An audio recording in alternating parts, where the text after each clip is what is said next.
One wrong move in a high-stakes standoff can trigger a lethal chain reaction, and most people never see it coming until the situation becomes irreversible. The tension escalates as Scooter's emotional state fluctuates between grief and defiance. Notice the deputy's mention of the bubble. In American policing, this refers to tactical distance, the reactionary gap needed to respond if a subject suddenly attacks. By establishing this boundary, the officer is protecting both himself and Scooter. For any contractor or homeowner dealing with a trespasser, maintaining this physical space is the first rule of safety. It prevents a verbal disagreement from turning into a physical altercation.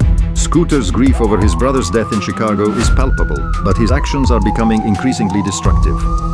When he begins hitting the street sign, the deputy's tone shifts from empathetic to authoritative. This is a compliance command. In many US jurisdictions, damaging public property is a crime that justifies an arrest. The officer is giving Scooter a clear choice: cooperate and remain free, or continue the vandalism and go to jail.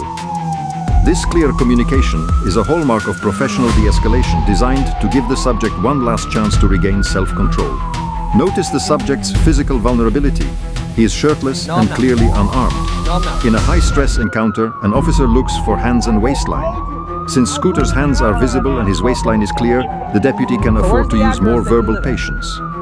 However, Scooter's refusal to provide an address and his claim of being drunk as hell complicates the legal standing.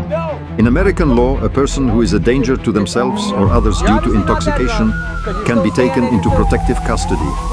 The officer is currently gathering the evidence needed to make that determination. The psychological battle of wills reaches a boiling point when Scooter threatens the officer's career. This is a common stress response intended to shift the power dynamic.